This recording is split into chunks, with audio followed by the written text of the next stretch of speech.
नमस्कार दोस्तों, आपका हार्दिक स्वागत है आपके अपने YouTube चैनल पर। दोस्तों, आज हम बात करेंगे कुंभ राशि के जातकों के लिए सितंबर 2025 का महीना कैसा रहने वाला है।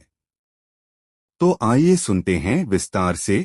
कुंभ राशि में जन्मे जातकों, आपकी राशि में पूरे महीने राहु महाराज विराजमान रहेंगे। महीने की शुरुआत में सूर्य, बुध और केतु सप्तम भाव में विराजमान होंगे, जो आपके स्वास्थ्य में उतार चढ़ाव ला सकते हैं।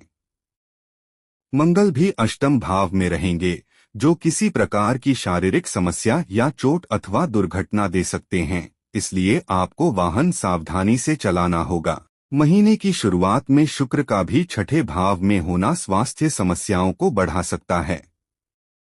वैवाहिक संबंधों में उतार चढ़ाव की स्थिति बनी रहेगी। महीने का उत्तरार्ध अपेक्षाकृत अनुकूल रहेगा। महीने के उत्तरार्ध में अच्छी स्थितियां जन्म ले सकती हैं। करियर के दृष्टिकोण से देखा जाए तो आपके दशम भाव के स्वामी महीने की शुरुआत में अष्टम भाव में विराजमान रहेंगे, जो आपको कार्यक्षेत्र में समस्याएं दे सकते हैं। आपको महीने की शुरुआत में थोड़ी सावधानी बरतनी होगी। महीने की शुरुआत में छठे भाव में शुक्र महाराज के विराजमान रहने से विपरीत लिंगी जातकों से कार्यक्षेत्र में अच्छा व्यवहार करना आपके लिए फायदेमंद रहेगा, नहीं तो वह महीने की शुरुआत में ही आपको समस्या दे सकते हैं। लेकिन 13 तारीख से मंगल महाराज, जो आपके दशम भाव के स्वामी हैं, वह नवम भाव में जाएंगे, जिससे कार्यक्षेत्र में चल रही समस्याओं में कमी आएगी और पदोन्नति होने के योग भी बन सकते हैं। व्यापार कर रहे जातकों के लिए महीने की शुरुआत अनुकूल रहेगी, क्योंकि सूर्य, बुध और केतु एक साथ सप्तम भाव में महीने की शुरुआत में विराजमान रहेंगे, जिससे आपको सरकारी क्षेत्रों के रसूखदार लोगों का सहयोग और समर्थन मिलेगा।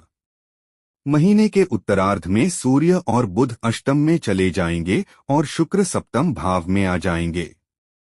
यह समय भी व्यापार में उन्नति लेकर आ सकता है। यदि आपकी आर्थिक स्थिति को देखा जाए तो आपके अष्टम भाव में बैठे मंगल महाराज महीने की शुरुआत में दूसरे और तीसरे भाव को देखेंगे, जिससे आपको अचानक से धन प्राप्ति के योग बन सकते हैं। दूसरे भाव में शनि महाराज जी विराजमान रहेंगे, जो आपकी आर्थिक स्थिति को बेहतर बनाने में प्रयासरत रहेंगे और आपको रास्ता दिखाएंगे। बृहस्पति महाराज पूरे महीने एकादश भाव को देखकर आपकी आमदनी में वृद्धि के योग बनाएंगे।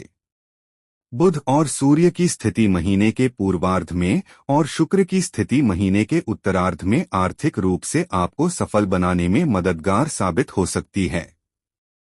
इस महीने आप यदि शेयर बाजार में निवेश करना चाहते हैं तो सरकारी क्षेत्रों में निवेश करना ज्यादा लाभदायक रहेगा। शिक्षा तथा फाइनेंशियल से जुड़े क्षेत्रों में निवेश करना आपके लिए ज्यादा फायदेमंद साबित हो सकता है। महीने के उत्तरार्ध में लंबी यात्राएं आपको लाभ पहुंचाएंगी और उनसे आपके व्यापार को भी नई दिशा प्राप्त होगी। इन यात्राओं से धन लाभ होने के योग भी बनेंगे। स्वास्थ्य के दृष्टिकोण से देखा जाए तो यह महीना स्वास्थ्य के दृष्टिकोण से उतार चढ़ाव से भरा रह सकता है।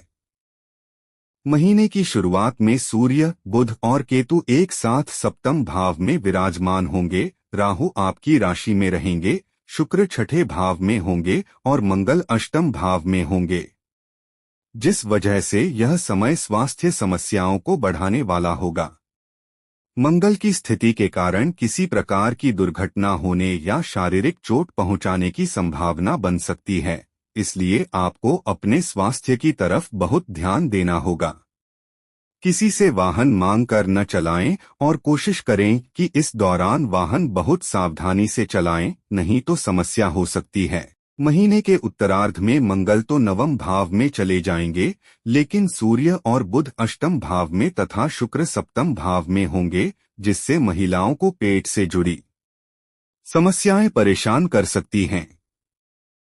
इसलिए आपको अपने स्वास्थ्य पर विशेष ध्यान देना चाहिए। प्रेम व वैवाहिक की बात करें तो प्रेम संबंधों के लिए यह महीना अच्छा रहने की संभावना है, क्योंकि पूरे महीने आपके पंचम भाव में देवगुरु बृहस्पति का विराजमान होना आपको प्रेम संबंधों में ईश्वर की कृपा प्रदान करेगा।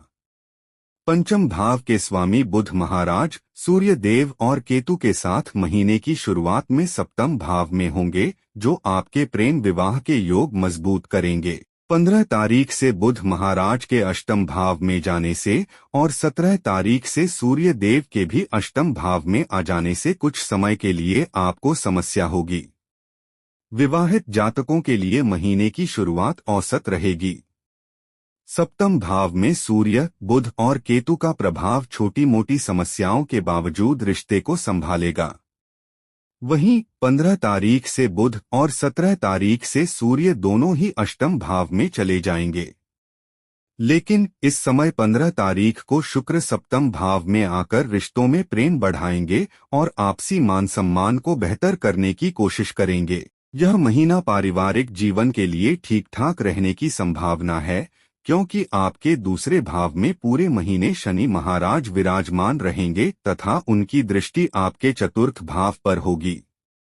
दूसरे भाव के स्वामी बृहस्पति महाराज पूरे महीने पंचम भाव में विराजमान रहेंगे, जिससे पारिवारिक संबंधों में प्रगाढ़ता बनी रहेगी और परिवार में समरसता का भाव रहेगा।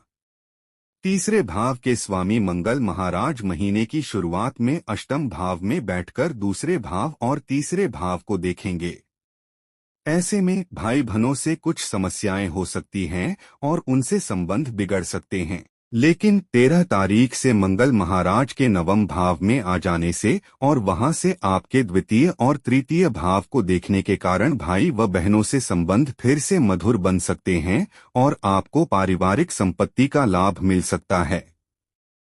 चतुर्थ भाव के स्वामी शुक्र महाराज महीने की शुरुआत में छठे भाव में होंगे, जिससे आपकी माताजी को कुछ स्वास्थ्य समस्याएं परेशान कर सकती हैं और परिवार में उतार चढ़ाव की स्थितियां जन्म लेंगी।